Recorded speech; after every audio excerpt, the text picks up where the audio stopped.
โอเคเนาะคลิปนี้เราก็จะมาเบิ่งเรื่องการเพิ่มรายการสินค้าเนาะแน่นอนว่าการเพิ่มรายการสินค้าเราจะมีการเพิ่มหลายๆอย่างเนาะคลิปนี้จะยาวได้เนาะก็คือการเพิ่มรายการสินค้าเราก็จะมาอยู่ในหมวดนี้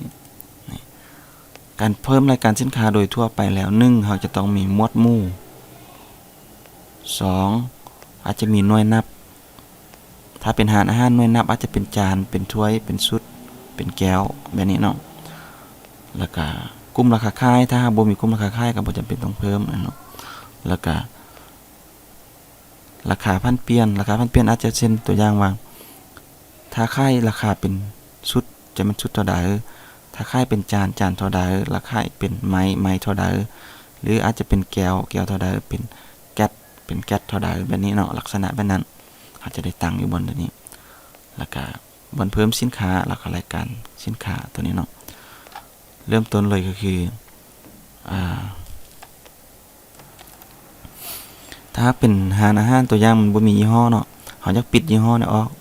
หรือปิดหมวดหมู่ปิดอย่างนี้ปิดได้เนาะเขาจะมาปรับอยู่นี่เขาจะมาปรับอยู่บนตั้งค่าธุรกิจแล้วเขาก็ไปอยู่บน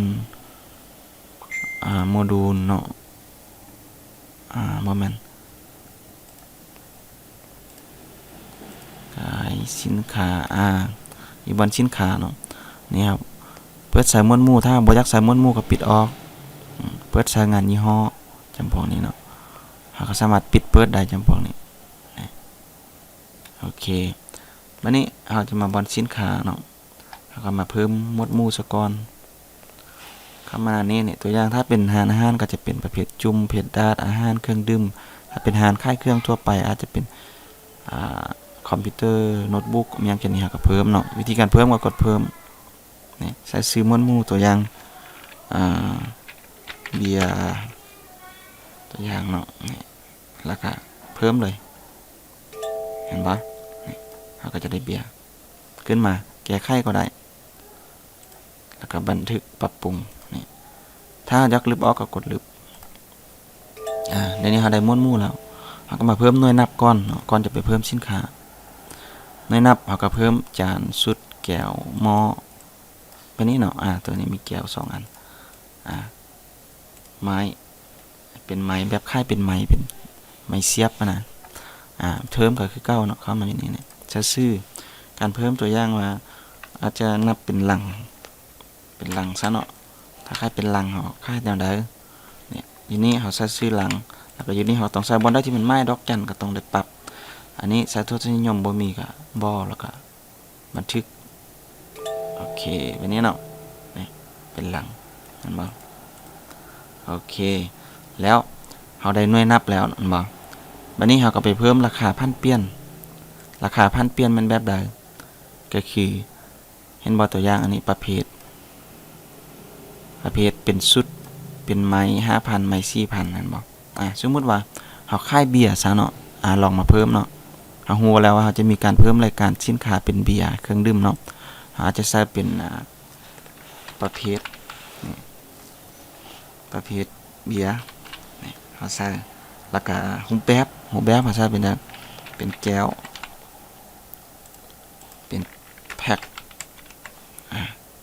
เพิ่มเข้ามาเติมเป็นแก๊สนี่เป็นลังอันนี้ถ้าเราเฮ็ดแบบนี้ไว้เนาะประเภทเบียร์เราสามารถขายเป็นแก้วเป็นแพ็คเป็นลังแบบนี้บันทึกวันนี้เราได้นี่แล้วเวลาที่เราไปเพิ่มรายการสินค้าถ้าเราจะขายเบียร์เป็นแก้วเราก็เพิ่มแต่รายการเดียวแล้วก็เลือกแก้วนี้ราคาเท่าใดเป็นแพ็คเท่าใดเป็นแก๊สเท่าใดเราบ่จำเป็นต้องไปเพิ่มทีละรายการเนาะตัวอย่างมันให้มาเพิ่มรายการสินค้าเบิ่งโอเคมาเพิ่มรายการสินค้าก็ใส่ชื่อเนาะตัวอย่างเบียร์ลาวนี่เบียร์ลาวแล้วก็เลือกหน่วยนี่อาจจะนับเป็นหน่วยเป็นแก้วเลยซะแล้วก็หมวดหมู่เราก็เลือกเป็นเครื่องดื่มสมมุติมันเนาะแล้วก็ถ้ามีการจัดการสต็อกบ่ถ้ามีการจัดการสต็อกก็คือเราเพิ่มรายการสินค้าไปแล้วต้องมีการซื้อสินค้าเขาจึงจะขายสินค้าได้ถ้าเราบ่จัดการสต็อกก็คือเพิ่มรายการสินค้าแล้วเราขายได้ตลอดเลยบ่จำเป็นต้องไปทำการรายจ่ายแล้วก็ซื้อเข้ามาเนาะ อยู่นี้เราจะ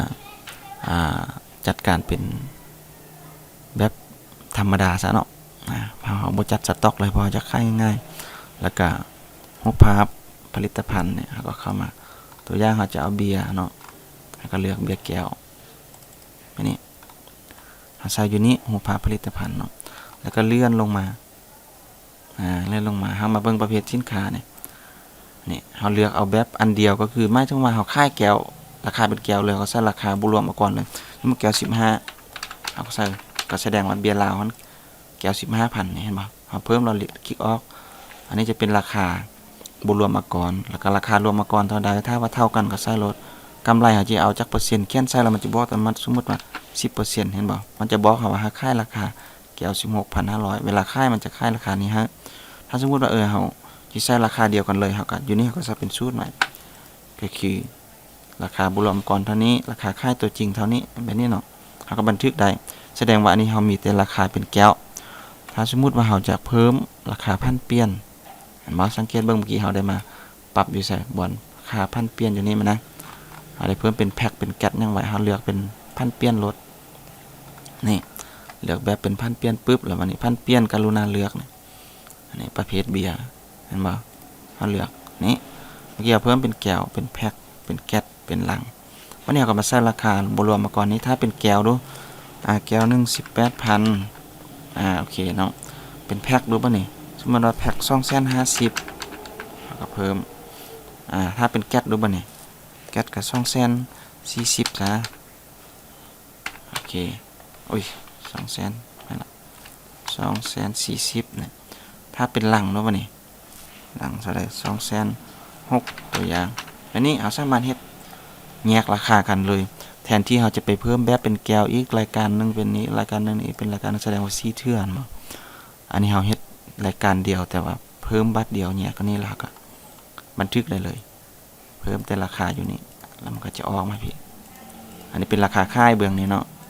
อันนี้เป็นราคาที่ว่าเราเริ่มตั้งต้นที่ว่ารวมมาก่อนหั่นแล้วก็บันทึกเลยสังเกตเบิ่งเราก็ได้รายการสินค้าขึ้นมา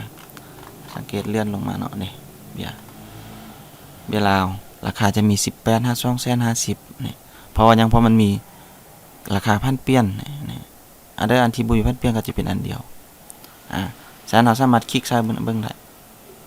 นี่ประเภทแก้ว18แพ็คเท่านี้แก๊สเท่านี้ลังเท่านี้เห็นบ่บัดนี้ถ้าว่าเวลาเฮาไปขายตัวอย่างว่าเวลาเฮาไปขายเนาะนี่ยกตัวอย่างเบิ่งเข้ามาหน้าขายปุ๊บสังเกตเบิ่งเฮาลองเลือกแบบเครื่องดื่มนี่เฮาเพิ่มรายการเดียวแต่ว่าเฮาได้4สินค้า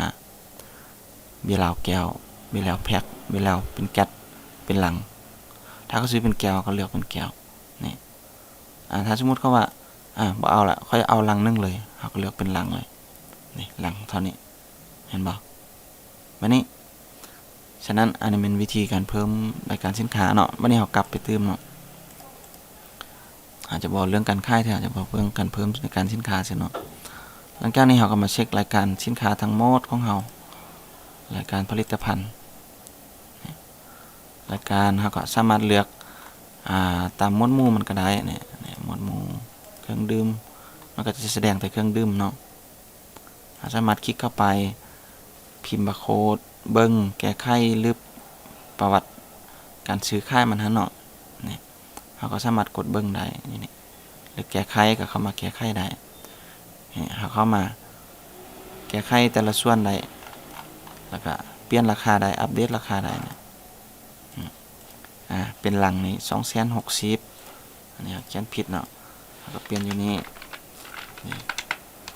260นี่วิธีใส่ราคามันเฮาใส่อยู่นี่ราคาซื้อตั้งต้นถ้าอยากบวกกำไรจักเปอร์เซ็นต์เขียนใส่อยู่นี่หรืออยากเขียนเอาเองโดยมือก็ราคาขายมันอยู่พี่เขียนฝักพี่นี่แสดงว่าเฮาราคาซื้อกับราคาขายเท่ากันถ้าเฮาอยากฮู้ว่าเฮาจะได้กำไรหรือบ่กำไรราคาซื้อต้องใช้ราคาซื้อแท้แล้วก็ราคาขายต้องใช้ราคาขายแท้เวลาเฮาไปเบิ่งรายงานเฮาจึงจะฮู้ว่าเฮาได้กำไรหรือลดทุนแบบนี้ก็ปรับปรุงแบบนี้เนาะโอเคอันนี้ตัวอย่างนี่เฮาจะลบออกตัวนี้เนาะ เลือกหมวดหมู่เครื่องดื่มนี่ลึบกดลึบเลยลึบรายการเดียวออกหมดทุกรายการมันมี4รายการเมื่อกี้เครื่องดื่มเด้4รายการบ่มีละโอเคเนาะวันนี้เราก็จะมาเบิ่งการเพิ่มสินค้าที่มันค่ายแบบมีการตัดสต็อกเนาะอาจจะเป็นเบียร์เครื่องดื่มหรือว่าอาหารค่ายเครื่องทรงเครื่องย่อยทั่วไปบ่จะนี้ก็จะมักการค่ายแบบตัดสต็อกอยู่ฮู้ว่าเฮาซื้อเข้าเท่าใดแล้วก็ค่ายไปแล้วยังเท่าใดแบบนี้เนาะวิธีก็ไปเพิ่มสินค้าเลยเฮาก็ใส่ชื่อเนาะตัวอย่างว่าเบียร์ลาวตัวนี้เนาะเบียร์ลาวหน่วยนับเฮาใส่เป็นแก้วโอเคเฮาก็เลือกติ๊กเป็นจัดการสต็อกหมวดหมู่เป็นเครื่องดื่มเลือกรูปสินค้าคือเก่ารูปสินค้าโอเคราคาอันนี้ตัวอย่างเอาเป็นแบบมีพันเปลี่ยนเนาะเฮาก็เลือกประเภทเบียร์แก้วนึงเฮาซื้อมาเท่าใด 13,000 อาจจะบวกเอาอีก 5% ทุกอย่างอาจจะบวกเอานี่13ก็เป็นอันนี้ตัวอย่างบวกเอา 20% เลยซะนี่ก็สิใช้20ทุกอย่างอาจจะบวก 20% หมดเนาะสมมุติว่าเป็นแพ็คในเท่าใดแพ็ค1ก็ประมาณ 250,000 ตัวอย่างเป็นแก๊ส260,000เป็นลังน่าจะคือกันเนาะ270,000บ่โอเคนี่แสดงว่าเขาจะขายในราคาซ้ำนี้อันนี้แก้ว15อันนี้เท่านี้โอเคบัดนี้เราก็บันทึกถ้าหากว่าสินค้าใดที่เรานำเข้าเนาะแบบมีการจัดการสต็อกคือเบียร์นี่อันนี้เนาะเขาเข้ามาแล้วเขาจะไปขายเลยจะบ่ได้เนาะตัวอย่างสมมุติเราไปขายมาเลือกเครื่องดื่มเลือกเบียร์สินค้าหมดนี่เห็นบ่เบียร์แพ็คเบียร์หยังก็อย่าสินค้าหมดฉะนั้นถ้ามีการจัดการสต็อกเราต้องมีการจัดซื้อเขาแล้วจึงขายได้อันนี้อาจจะกลับไปเนาะเฮาก็มาอยู่บนสินค้าแล้วก็เขาไปทำการเฮาไปอยู่จัดซื้อการจัดซื้อมาเบิ่งรายการจัดซื้อเบิ่งว่ามีหยังบ่โอเครายการจัดซื้อยังบ่มีเห็นบ่สามารถกดเพิ่มอยู่นี่เลยก็ได้หรือเพิ่มอยู่พี่ก็ได้คือกันเนาะกดเพิ่มเข้ามาการจัดซื้อก็คือการสร้างรายจ่ายนั่นแหละอันนี้เราก็ต้องใส่ว่าเลือกผู้สนองเฮามีบ่ผู้สนองอาจจะเป็นผู้ขายเฮานะเฮาไปเอานำบริษัทเบียร์ลาวบ่หรือว่าเอานำตลาดบ่ก็ใส่ถ้าบ่มีก็บวกเข้ามาเนาะเป็นบุคคลบ่หรือว่าธุรกิจเฮาก็ใส่อันนั้นมันไม้คูณใส่แต่บนไม้คูณนี่ก็ได้นะตัวอย่างว่าชื่อธุรกิจสาขาเบียร์ลาวเฮาจึงจะรู้ว่าเฮาติดหนี้เข้าเท่าใดเวลาเฮาซื้อแล้วเฮาบ่จ่ายบ่หรือว่าเฮาซื้อแล้วเฮาจ่ายไปแล้วเฮาต้องมีการบันทึกผู้ที่มาสนองเฮาหั่นเบอร์โทรเขาสมมุติว่าปึ๊บสาขาเบียร์ลาวเนาะบันทึกโอเคเรียบร้อยเอาได้สาขาเบียร์ลาวมื้อหน้ามาบ่ต้องไปเพิ่มเติมเข้ามาแล้วก็มาเลือกสาขาเบียร์ลาวพิมพ์ชื่อมันขึ้นมาเนาะแล้วก็เลขที่อ้างอิงอาจจะมีเบอร์บินเนาะเขามาส่งเฮาได้ต้องมีเบอร์บินวันที่ซื้อก็เลือกเอาเองว่าซื้อมื้อใดสถานะการซื้อได้รับแล้วบ่อันนี้ได้รับแล้วอันนี้ที่ตั้งธุรกิจกันแน่นอนเฮามีสาขาเดียวนี่แล้วก็การชำระเป็นเดือนเป็นมื้ออันนี้เฮาบ่ใส่เนาะแล้วก็เฮามานำเลยนำเข้าเบียร์ลาวเบียร์นี่เฮากดเบียร์เข้ามาหรือนำพิมพ์บาร์โค้ดมาก็ได้เบียร์ลาว154ก็คือรวมทุกๆรายการนี่มันจะดึงเข้ามาทั้งหมดถ้าสมมุติเราจะซื้อแต่เป็นแพ็คเฮาก็เลือกเป็นแพ็คซื้อแต่เป็นแก๊สก็เลือกแต่เป็นแก๊สแต่สมมุติว่าทุกๆรายการเนี่ยเฮาจะซื้อพร้อมกันเลยลองดึงเข้ามาปึ๊บเห็นบ่นี่เป็นแก้วเป็นแพ็คเป็นแก๊สเป็นลังเห็นบ่นี่เฮาจะลบออกนี่กดลบออกเห็นบ่นี่ แบบนี้ตัวอย่างเนาะเขาซื้อเอาเข้ามาเอาเป็นเบียร์ลาวเขาจะเอาเป็นแพ็คเอาทั้งหมดเลยซะคือเก่าเนาะสมมุติว่าเขาซื้อเป็นแก้วนี่จักแก้วจำนวนที่ซื้อ1,000 แก้วซื้อเข้ามาอันนี้เนาะนี่เรียบร้อยแล้วก็เป็นแพ็คจักแพ็ค10 แพ็คเป็นแก๊สเท่าใด10 แก๊สเป็นลังเท่าใด10 ลังเนี่ยเขาก็สามารถซื้อเข้ามาได้เรียบร้อยมันก็จะเพิ่มอัตโนมัติเลยคิดไล่ตัวน้อยจำนวนเงินราคาขายรวมยอดที่เท่าใด20 ล้านเห็นบ่หลังจากนี้ประเภทส่วนลดมีบ่เฮาได้รับส่วนลดบ่นี่จำนวนส่วนลดเท่าใดนี่อันนี้ใช้เป็นเปอร์เซ็นต์ลดจากเปอร์เซ็นต์เขาลดเฮาแล้วก็แก้ไขเป็นจำนวนตัวเงินเต็มอันนี้ก่อนมีบ่หรือบ่มีเนาะแล้วก็สามารถเข้ามาเบิ่งบ่อนชำระเฮาชำระเข้าแล้วบ่เท่าใดนี่ชำระแล้วเท่าใดนี่จ่ายเข้าก่อนเท่าใดสมมุติว่ายังบ่มีการชำระเทื่อเนาะเฮาก็บ่ใช้เทื่อแล้วก็เฮาก็มากดบันทึกนี่โอเคนี่อันนี้เป็นการจัดซื้อของเฮาค้างชำระอยู่เฮาติดหนี้เขาอยู่เฮาซื้อนำสาขาเวลาเฮาติดหนี้สมมุติว่าวันนี้เฮาจะไปชำระแหละหรือว่าบริษัทเวลามาเก็บเงินนำเฮาเข้าไปเฮาเช็คเบิ่งอยู่นี่ก็ได้กดเบิ่งมันจะมีรายละเอียดว่าเท่าใดนี่ขึ้นมานี่เห็นบ่สถานการณ์ชำระยังค้างรวมเท่านี้พิมพ์บินได้เนาะเฮาก็เข้ามานี่มาเบิ่งเพิ่มการชำระเงินนี่กดเข้าไปกรณีเฮาจะชำระเงินเนาะชำระเต็มเลยโดยเงินสดหรือว่าเงินโอนก็เลือกเนาะครับกดบันทึกปึ๊บจ่ายแล้วตัวนี้เนาะมันจะเป็นจ่ายแล้วตัวนี้เห็นบ่เรียบร้อยวันนี้เฮาก็ไปเบิ่งหน้าการขายบัดนี้โอเคนี่เฮามาเบิ่งเครื่องดื่มเฮาก็สามารถนิ่งเข้าไปได้นี่สมมุติตัวอย่างเฮาขายเบียร์แก้วไป4 แก้วกดรับเงินสดเลย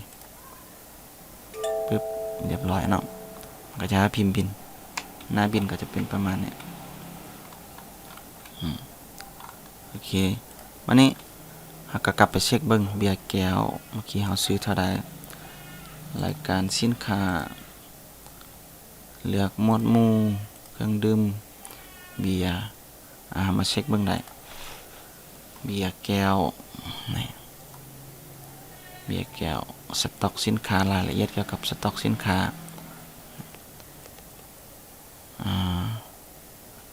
ขายแล้ว4 แก้วนี่ยังเหลือจักแก้ว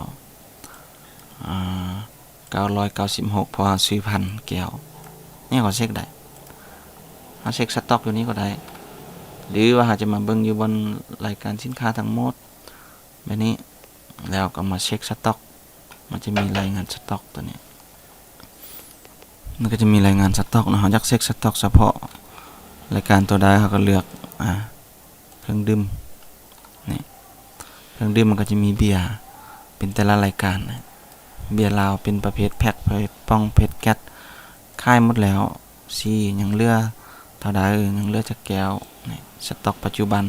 เฮาก็เช็คได้สามารถพิมพ์รายงานสต็อกได้แบบนี้เนาะ